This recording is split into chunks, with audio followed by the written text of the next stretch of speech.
മോതിരം പിടിമുറുക്കിയ വിരലുകൾ, കുരുക്കഴിക്കാൻ ഇവരുണ്ട്. മറുചിന്തകൾക്കിട നൽകാതെ പ്രതിസന്ധിയിലേക്ക് ഇറങ്ങി ചെല്ലുന്നവർ. കേരളത്തിന്റെ ഫയർ ബ്രാൻഡ്. എന്താ ടൈറ്റ് ആണെന്ന് തോന്നുന്നു കേട്ടോ. ഓക്കെ, ഇത് നല്ല ടൈറ്റ് ആയിട്ടുണ്ടല്ലോ, നമുക്കിതെടുക്കാം. രവി സാർ, ശ്രീത്, ബഡ്ജായിട്ടില്ല, നമുക്കിത് നൂല് ഉപയോഗിച്ച് തന്നെ നമുക്ക് എടുക്കാം. ഇപ്പോൾ എപ്പോഴാണ് സംഭവിച്ചത്? കുറേ നേരമായോ? കുറച്ച് സമയം. ഇത് വെച്ചിട്ടില്ല. വേദന ഉണ്ടോ? വലിയ ബഡ്ജിങ് ആയിട്ടില്ല, അതുകൊണ്ട് നമുക്കിതിലെടുക്കാൻ പറ്റും. വേദന ഉണ്ടോ? ഞാൻ നീര് നമ്മൾ ടൈറ്റ് ആവുന്നതിൻ്റെ ഭാഗമായിട്ടാണ്. അത് നമുക്ക് ചെറുതായിട്ടേ ആയിട്ടുള്ളൂ. കുറച്ചും കൂടി ആയിരുന്നെങ്കിൽ നല്ല നീര് വന്നു കഴിഞ്ഞാൽ കൂടുതൽ പെയിൻ ഉണ്ടാവും. ഇനി നമുക്ക് അഴിക്കാം. കൈ ഒന്ന് മുടയ്ക്കോളെ, ചെറിയൊരു പെയിൻ കാണും. നമ്മൾ ഏകദേശം തീരാറായി കഴിഞ്ഞു. നമ്മൾ സാധനം ഊരി ഇതാ നമ്മുടെ കയ്യിലോട്ട് എത്തിക്കഴിഞ്ഞിരിക്കും. നമുക്ക് നൂലിൽ തന്നെ ഇതിന് എടുക്കാം. ഇതുപോലെ തിരുവനന്തപുരം ജില്ലയിൽ പലയിടങ്ങളിൽ ഇവർക്ക് ഇതേ പ്രവൃത്തി ചെയ്യേണ്ടി വന്നു. ഇപ്പോൾ കാണിച്ചൊരു മോക്ക് ഡ്രില്ലാണ്. എന്തൊക്കെ രീതിയിലാണ് റിമൂവ് ചെയ്യുന്നത്, എങ്ങനെയാണ്? ഇപ്പം ഇത് നമ്മൾ ചെയ്ത ഒരു മെത്തേഡ്, അതായത് നമ്മുടെ നീര് ഉണ്ട് നമുക്ക് എടുക്കാൻ പറ്റുന്ന മെത്തേഡ്. അതായത് നീര് കൂടുതൽ, അതായത് ഒരു പരിധി കൂടുതൽ നീര് കൂടുതലുണ്ടെങ്കിൽ നമുക്ക് എടുക്കാൻ, ഇത് ഈ റിങ് വെച്ച് എടുക്കാൻ പറ്റത്തില്ല. ചിലത് ബഡ്ജായി വരും, അതും ഈ നൂല് ഉപയോഗിച്ചെടുക്കാൻ പറ്റത്തില്ല. ഇതെന്ന് വെച്ചാൽ നമ്മളെ തുടക്കത്തിലെ ആവുകൊണ്ട് നീര് കുറവായിരുന്നു. അപ്പോൾ ആ നീരിനെ നമ്മൾ കെട്ടി ഒതുക്കി നമ്മുടെ ഈ നൂലിനകത്താക്കിയിട്ടാണ് നമ്മളിത് റിമൂവ് ചെയ്യുന്നത്. ഇപ്പോൾ ടൈറ്റ് ആയ മോതിരമാണെങ്കിൽ പോലും എനിക്ക് വേദനിച്ചു കേട്ടോ. വേദനിക്കും. ഹോസ്പിറ്റലിൽ നിന്ന് ഇങ്ങനെ ഒരു ബാൻഡേഡ് ഒക്കെ ഇട്ട് വന്ന വ്യക്തികൾ വരുന്നത് എത്രമാത്രം ചാലഞ്ചിങ് ആണ് നിങ്ങളെ? അതെന്ന് വെച്ചാൽ ഹോസ്പിറ്റലിൽ ഈ നമ്മുടെ കൂടുതൽ ഹോസ്പിറ്റലിൽ ഈ റിങ് വരും, അതുപോലെ തന്നെ നമ്മുടെ ഇടിവളകൾ ഹോസ്പിറ്റലിൽ വരും. കാര്യം എന്ന് വെച്ച് കഴിഞ്ഞാൽ നമ്മുടെ ബൈക്ക് യാത്ര ചെയ്യുമ്പോൾ സാഹസികമായി വണ്ടി ഓടിക്കുമ്പോൾ വീണിട്ട് പ്ലാസ്റ്റർ ചെയ്യണമെങ്കിൽ ഈ ഇടിവളയൊക്കെ നമുക്ക് റിമൂവ് ചെയ്യണം. റിമൂവ് ചെയ്യണമെങ്കിൽ ഇതിൽ തൊടാൻ പറ്റാത്ത അവസ്ഥയാണ്. അതായത് പൊട്ടലുണ്ടാകുമ്പോൾ നമുക്ക് ഇതിൽ തൊടാൻ പറ്റത്തില്ലല്ലോ. അപ്പോൾ അങ്ങനെയുള്ള സാഹചര്യങ്ങളെല്ലാം നമ്മൾ മെഷീൻ ഉപയോഗിച്ചാണ് ചെയ്യുന്നത്. സ്റ്റേജ് ആയിട്ട് പറഞ്ഞു കഴിഞ്ഞാൽ ഏറ്റവും ആദ്യം ഈ നമ്മൾ ഏറ്റവും ബേസ് മോഡൽ എന്ന് പറഞ്ഞാൽ ഇതാണ് നമ്മുടെ ബേസ് മോഡൽ. കാര്യം എന്ന് വെച്ചാൽ അവസരിച്ച് നമ്മൾ മാറ്റുന്നത്. അതിനപ്പുറത്തേക്ക് ഈ രണ്ട് മെത്തേഡാണ് മെയിൻ ആയിട്ട് നമ്മൾ ഉപയോഗിക്കുന്നത്. ഇതാണ്, ഇതിൽ തന്നെ നമുക്ക് ഈസി ആയിട്ട് ചെയ്യാൻ പറ്റും. ഈ രണ്ട് മെത്തേഡ് തന്നെ.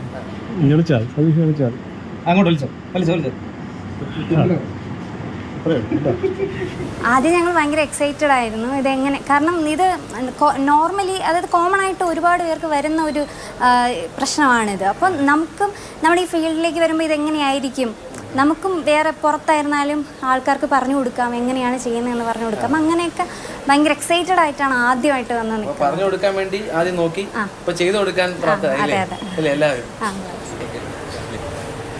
പ്രതിസന്ധിയുടെ ഗൗരവം പലതരത്തിലാകും.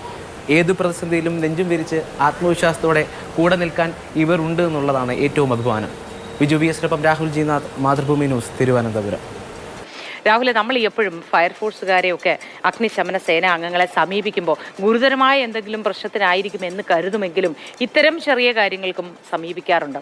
അതുകൊണ്ട് തന്നെ ഇപ്പം മോതിരം ഊരിയെടുക്കാൻ വിദഗ്ധരായ ഒരു സംഘത്തെ തന്നെ ഫയർഫോഴ്സിന് അങ്ങനെ പരിശീലിപ്പിച്ചെടുക്കേണ്ടതായി വന്നിരിക്കുന്നു എന്ന് തോന്നുന്നു.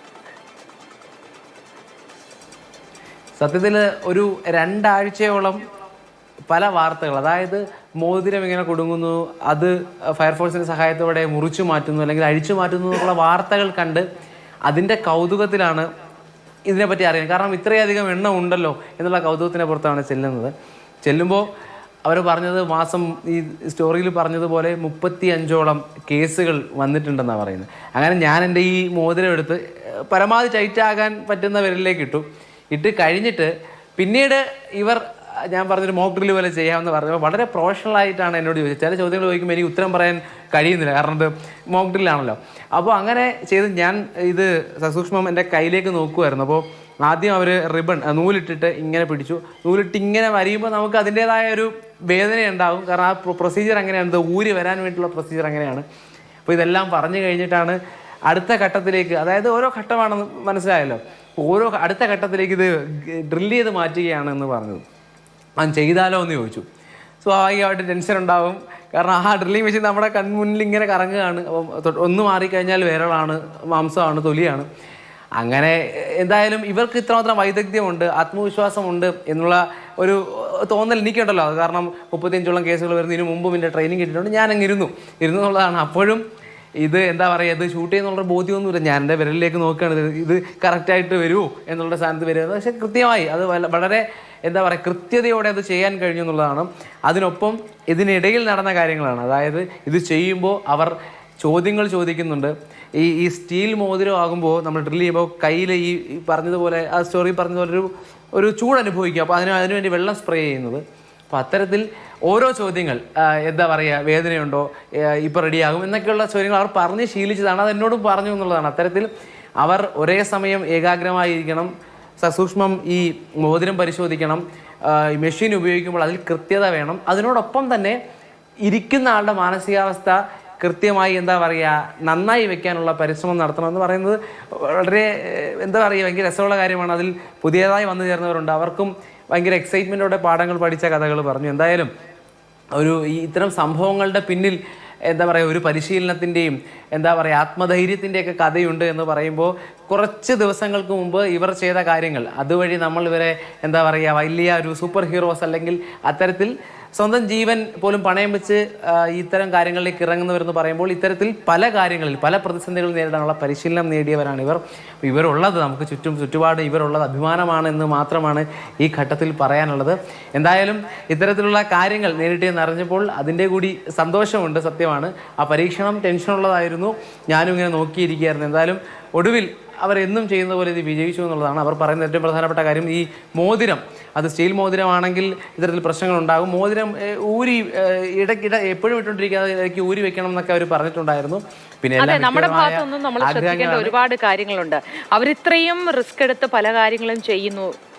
അതിനിടയിൽ ഒരു മോതിരം വിരലിൽ കുടുങ്ങുമ്പോൾ നമുക്ക് സ്വാഭാവികമായും ഊഹിക്കാം ഈ മോതിരം വിരലിലേക്ക് കടക്കുന്നത് പോലെ തിരിച്ചിറങ്ങാനും പ്രയാസം ഉണ്ടാവുമല്ലോ. എന്ത് റിസ്ക് എടുത്തും ഒരു മോതിരം വിരലിലേക്ക് കടത്തിയേ മതിയാവൂ എന്ന് ദയവ് ചെയ്ത് നിങ്ങൾ വിചാരിക്കാതിരിക്കുക. ഇതിനേക്കാൾ വലിയ വലിയ പ്രശ്നങ്ങൾ തീർക്കാനുള്ള സംഘങ്ങളാണ് അവർ.